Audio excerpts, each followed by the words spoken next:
ছাত্ৰ ছাত্ৰীসকল আজি আলোচনা কৰিম অসম জাতীয় বিদ্যালয়ৰ ক্লাছ 8ৰ মেথছৰ অনুশীলনী 6ৰ এৰ প্ৰশ্নসমূহ। 4 নম্বৰ প্ৰশ্নত কৈছে এখন মোনাত থকা 48টা আমৰ প্ৰতিটো ওজন গ্ৰামত তলত দিয়া হ'ল। মানে 48টা আমৰ প্ৰতিটো ওজন গ্ৰামত তলত দিয়া হৈছে। 75 আছে গ্ৰাম বিলাক দিয়া আছে নেকি চাৰ্ট এটা দিয়া আছে। এইটোৰ পৰা 1 নম্বৰত কৈছে 20 শ্ৰেণী প্ৰস্তৰ অবিচ্ছিন্ন শ্ৰেণী অন্তৰাললৈ দাগ চিহ্ন বাৰংবাৰতা আৰু সঞ্চয়ী বাৰংবাৰতাৰ এখন তালিকা প্ৰস্তুত কৰা।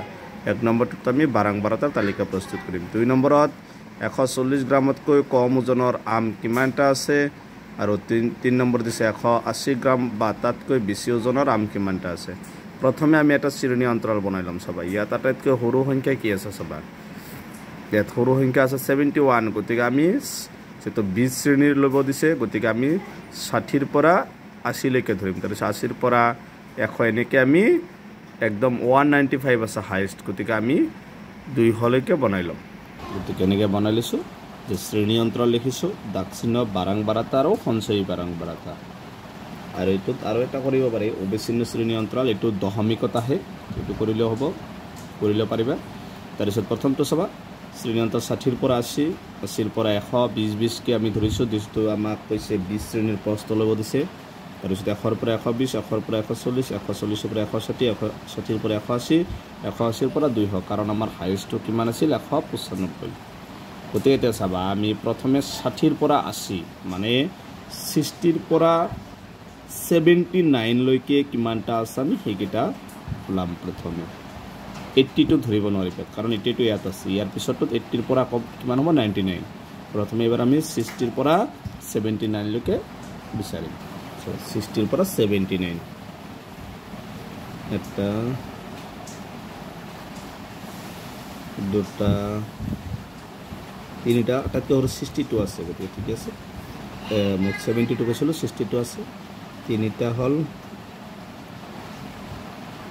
চাৰিটা, পাঁচটা, 79 লৈকে চাবাচোন, 5টা হ'ল কাৰ নাই। গতিকে আমি কিমানটা পাইছোঁ 5টা। গতিকে আমি প্ৰথমটোত লিখিম যে বাৰংবাৰতা কিমান হ'ব 5 আৰু দাগ চিহ্ন কিমান হ'ব 4টা দি মাজেদি এটা দিবা, কিমান হ'ল 5টা। সঞ্চয়ী বাৰংবাৰতা কিমান হ'ব 5। এবাৰ আছে 80ৰ পৰা 100 মানে 80ৰ পৰা আমি কি ধৰিম 99 লৈকে। চাবা 80ৰ পৰা 99 লৈকে আমাৰ এইকেইটা গ'ল। 80 হ'ব এটা, তাৰপিছত এইটো গৈছে আগত, এইটো গৈছে 80ৰ পৰা 99 দুটা, এইটো গৈছে তিনিটা, দুটা গ'ল, এইটো গৈছে আগত দুটা, দুটা, তিনিটা, চাৰিটা,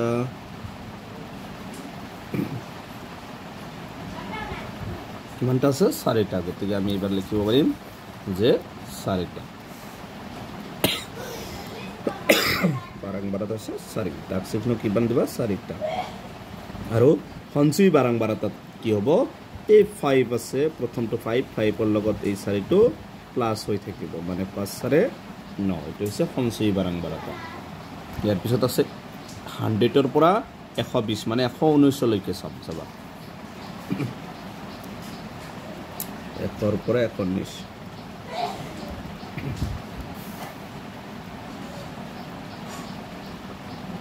100ৰ পৰা 119, 100ৰ পৰা 119, 100ৰ পৰা 119, 20 আছে, এইটো নহ'ব, 19 লৈকে চাব লাগিব। এইটো 21 আছে নহয়, 23 আছে নহয়, এটাও নাই, 0। গতিকে আমি ইয়াত লিখিম 0। দাগ চিহ্নটো লেখাৰ প্ৰয়োজন। ইয়াত 0ৰ লগত 9টো প্লাছ কৰিলে কিমান হ'ব 9 হ'ব। এইটো হৈছে অঞ্চল। এবাৰ 120ৰ পৰা 140 মানে 120ৰ পৰা 139 লৈকে চাবা। 120ৰ পৰা 139, 120ৰ পৰা 139 এটা,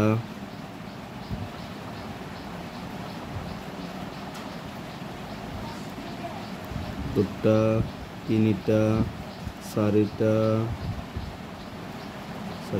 পাঁচটা ছয়টা সাতটা আটটা সাতটা সাতটা সাতটা আটটা নটা দশটা এগারোটা কিমানটা আছে 11টা এবার গতিকে লিখিম আমি দাগা বারাং বারাটা হয়েছে আমার 11টা দাগ চিহ্ন দিবা 4টা দি মাঝে দিব 5টা আকৌ 4টা দি মাঝে দিব কেইটা হল 5টা 10টা হল আর এটা 11টা ইয়াত চাবা এই 11 9 যোগ কিমান হব 11 11 নয় কিমান হব 20 এবার আছে 140 পৰা 160 চাবা 140 পৰা 60 মানে 140 পৰা 159 লৈকে 140 পৰা 159 একটা দুটা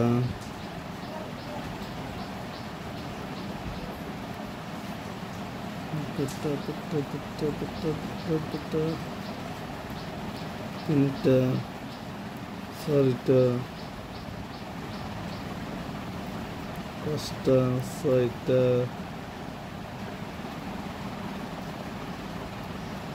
সাতটা আসলে 140 পৰা 159 40টা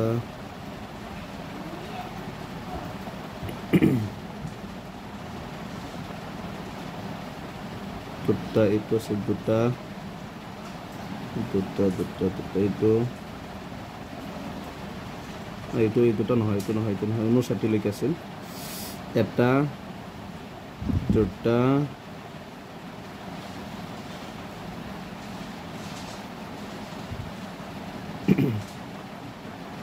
$68 হ'ব 59 লৈকে আছে এইটো নহয় 69 এইটো ইয়াৰ পিছত 69 হ'ব তিনিটা চাৰিটা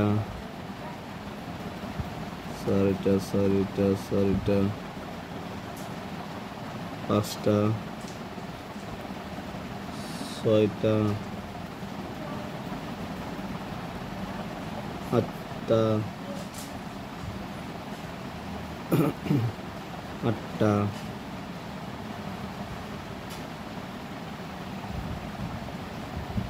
নটা কিমানটা আছে 9টা ঠিক এইবাৰ হ'ব 9 সঠিক লৈকে কিমানটা আছে 9টা দাগ চিহ্ন 4টা দি মাজে দি কাটি 5টা আৰু 4টা 9টা ইয়াত হ'ব 20 যোগ 9 মানে কিমান হ'ব 29 এবাৰ আছে 160 পৰা 180 160 পৰা 180 মানে 160 পৰা 79 লৈকে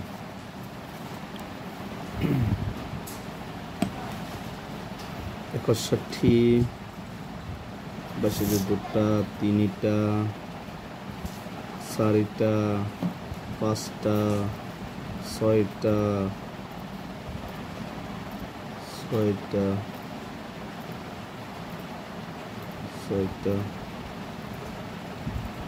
সাতটা আটটা নটা দশটা এগাৰোটা 12টা মানে হবে 12টা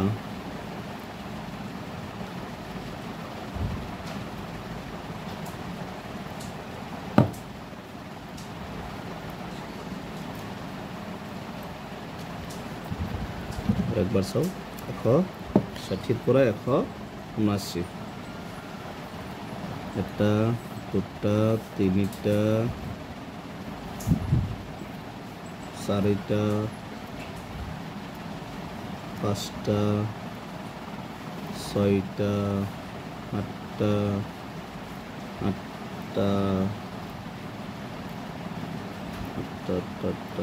এইটো হ'ব 9টা